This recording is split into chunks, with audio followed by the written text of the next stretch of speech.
All right, folks, Dallas from Blade HQ. I've got Larrin Thomas here with me today. Larrin, how are you? I'm doing great. I'm having a fun blade show. Fun blade show. Is it? So you've been to blade shows, right? Oh, yeah. Many blade shows, yeah. right? How is this one comparing to all the others?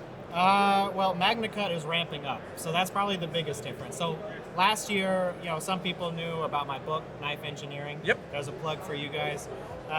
But this year, everybody seems to know about Magnacut. I go up to people, I'm like, I'm Larrin, and they look at me confused. Magnacut. And I say, Magnacut, and they're like, oh, you're that Larrin. So the recognition of Magnacut is pretty high. So, I mean, it's ramping up. More people are using it. Not enough people using it yet, but it's very exciting. So, I mean, a lot of people are excited to talk to me. I'm excited to talk to them. Outside of Magnacut, what's your favorite steel? Well, a steel that I was excited about early on was AEBL. Okay. So this is a common steel with custom knife makers. It's a little less common with production knives, probably. But it was designed for razors. My dad used tons of it. My dad, Larrin Thomas, used tons of it in Damascus. Mm-hmm. But for years, people would look at the composition and say, oh, it's got 0.7% carbon. That's the same as 448. 448 is not good, I have heard. So AEBL must be bad. Yeah. But because the chromium is much lower in AEBL than 448, the properties are different. So, the carbide structure is much finer. The toughness is much higher. And so, this is one of the many areas where you look at the intricacies of steel composition and a nerd like me gets excited. So, teenage Larrin looks at AEBL versus 448 and it's like, oh man, this is so cool. We adjust the elements to get the right properties. Yep. So talk to us about Magnacut. Yeah, so Magnacut, we take just one step backwards. I got a PhD in metallurgy. Yep. So we just skipped over 10 years right there. Post-blade show visits as a teenager with my dad. So then I got a PhD in metallurgy. I was working in the steel industry developing automotive sheet steels, which is fun. It's fun to do. But my original passion was knife steel. And looking at all the knife steels, I did a lot of tests on knife steels, toughness testing, edge retention testing, corrosion testing.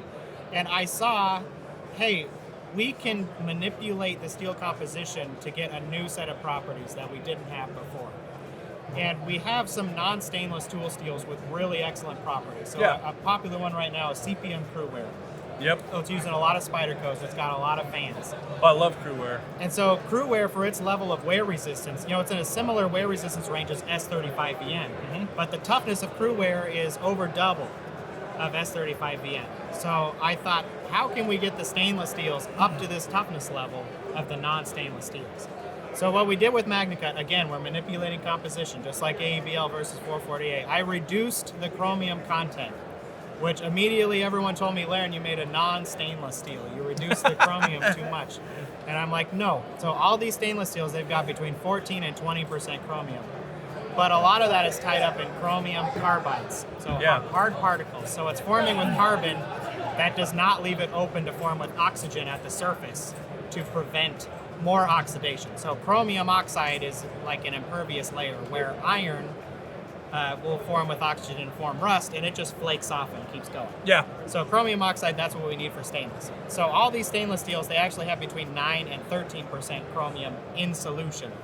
Yep. So, and then the rest I knew that from your book. And the rest of the chromium goes in carbide. So with Magnacut, we just said, we're going to put in as much chromium as we need in solution and then not add anymore. And then you ask the question, why didn't anyone ever try this before? And I don't know. No, I don't know. Now someone has, yeah? Yeah, I cared more than they did. So I love knife steel, and so I kept looking at it where the other steel companies are looking at the landscape and they're like, knives, that's a tiny market. We're going to go make a steel over here. Where we can make for automotive or something like that that's going to make a lot of money. Yeah. I actually have a Magnacut knife on me. I cleaned it a little bit. It might be a little dirty. It is dirty. Anyway, it's McNeese the Mac 2 3.5. Awesome. I haven't seen this one yet. You haven't? Here, careful. It's like a little guillotine. Flick that baby open. Okay. All right. Now, what's going to happen if I don't flick it open good enough? You'll get made fun of, probably. It's too late now. So when you close it, it closes very smooth.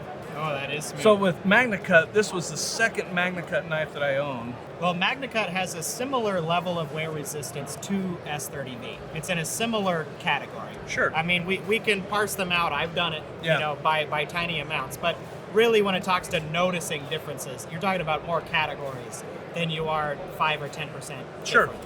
But Magnacut can be heat treated to a higher hardness than S30V and maintain its toughness.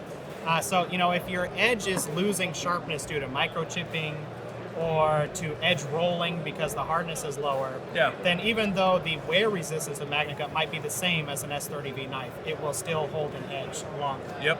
So this is a factor that's not always appreciated because there's all these multiple factors, and sometimes we're just looking at steels in terms of wear resistance, like S90V, S125V, that's the one that I want. Yeah. But there's more to the game than just wear resistance. So those steels can be good in niche products for people that know what they are and why they want it. Absolutely. And it can be really bad, obviously, in a big chopping knife. Yeah. Folks, I don't know if you nerd out on steels as much as I do.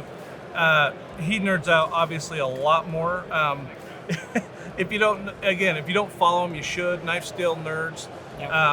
Follow him on Instagram. He's got a YouTube as well.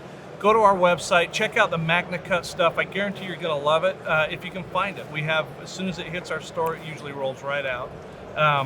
It is actually fabulous steel. I've had no problems with it, and I actually enjoy the crap out of it. So, Thanks, Dallas. So, Larrin, thank you for coming. Folks, like, subscribe. Let us know in the comments what you think.